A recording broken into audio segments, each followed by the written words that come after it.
दोस्तों, क्या आपने कभी सोचा है कि हम इंसान आसमान से बारिश को नियंत्रित भी कर सकते हैं? जी हाँ, कृत्रिम वर्षा यानी आर्टिफिशियल रेन का आविष्कार विज्ञान की एक अद्भुत देन है। इस वीडियो में हम जानेंगे कि कृत्रिम वर्षा कैसे होती है, इसके पीछे की तकनीक क्या है और इसके फायदे और नुकसान क्या हो सकते हैं और इसका उपयोग किस तरह से किया जाना चाहिए। सबसे पहले हम बात करते हैं कृत्रिम वर्षा क्या है। कृत्रिम वर्षा एक ऐसी प्रक्रिया जिसे वैज्ञानिक तकनीकों का उपयोग करके बादलों से बारिश कराई जाती है। इसे क्लाउड सीडिंग भी कहा जाता है। इसका मुख्य उद्देश्य होता है प्राकृतिक जल संसाधनों को बढ़ाना और सूखाग्रस्त क्षेत्रों में पानी की समस्या को हल करना।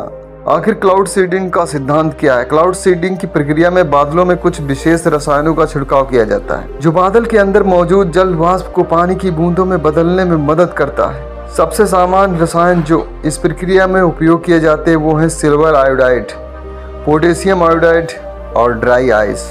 ये रसायन हवा में घुलते ही बादलों को घना बना देते हैं जिससे जलवाष्प संघनित होकर बूंदों के रूप में गिरता है यानी बारिश होने लगती है। इसे ही कृत्रिम वर्षा यानी आर्टिफिशियल रेन कहा जाता है। क्लाउड सीडिंग की शुरुआत 1940 के दशक में की गई थी। वैज्ञानिक विंसेंट शेफर ने 1946 में पहली बार इस तकनीक का सफलतापूर्वक प्रयोग किया था।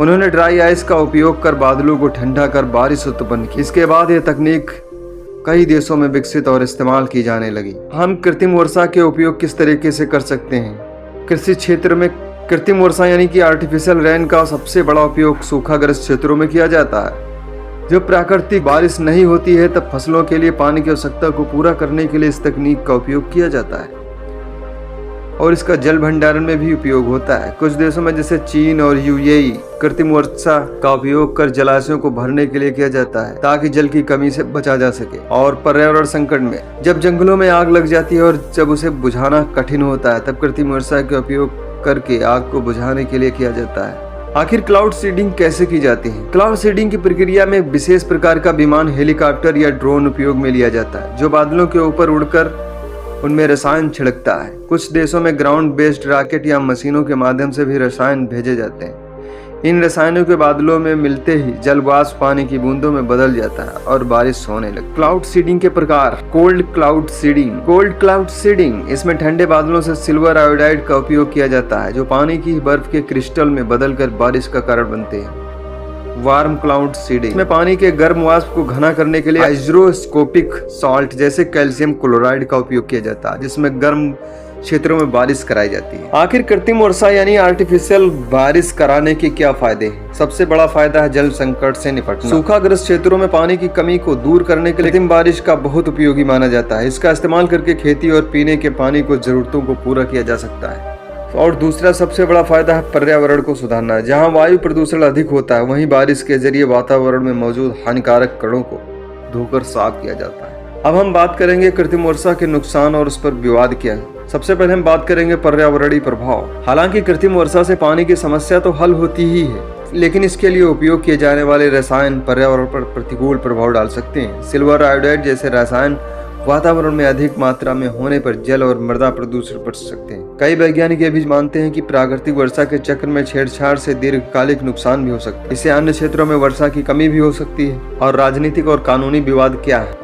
कई देशों में कृत्रिम वर्षा को लेकर विवाद भी है। एक देश में बारिश कराने से पड़ोसी देशों में जलवायु असंतुलन पैदा हो सकता है जिससे अंतर्राष्ट्रीय मुद्दे भी उठ सकते हैं। अब हम बात करेंगे कौन कौन से देश हैं जो क्लाउड सीडिंग का उपयोग कर रहे हैं यानी कि रेन करवा रहे हैं यानी आर्टिफिशियल रेन बहुत जोर शोर से। चीन ने बड़े पैमाने पर ओलंपिक खेलों के समय क्लाउड सीडिंग का उपयोग किया ताकि आयोजन स्थल पर बारिश न हो। संयुक्त अरब अमीरात यूएई में पानी की कमी को दूर करने के लिए नियमित रूप से कृत्रिम वर्षा कराई जाती है।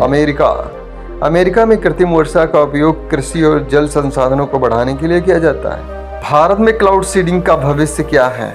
भारत में भी कृत्रिम वर्षा का उपयोग किया गया है। महाराष्ट्र और कर्नाटक जैसे सूखाग्रस्त क्षेत्रों में इसका सफल प्रयोग हुआ है। भविष्य में इसे और बड़े पैमाने पर उपयोग करने की योजना बनाई जा रही है। कृत्रिम वर्षा विज्ञान की एक अद्भुत उपलब्धि है लेकिन इसके साथ ही कई चुनौतियां और विवाद भी जुड़े हुए हैं। ये तकनीकी जल संकट का समाधान प्रदान कर सकती है लेकिन इसे सही तरीके से और सतर्कता के साथ उपयोग करने की आवश्यकता है।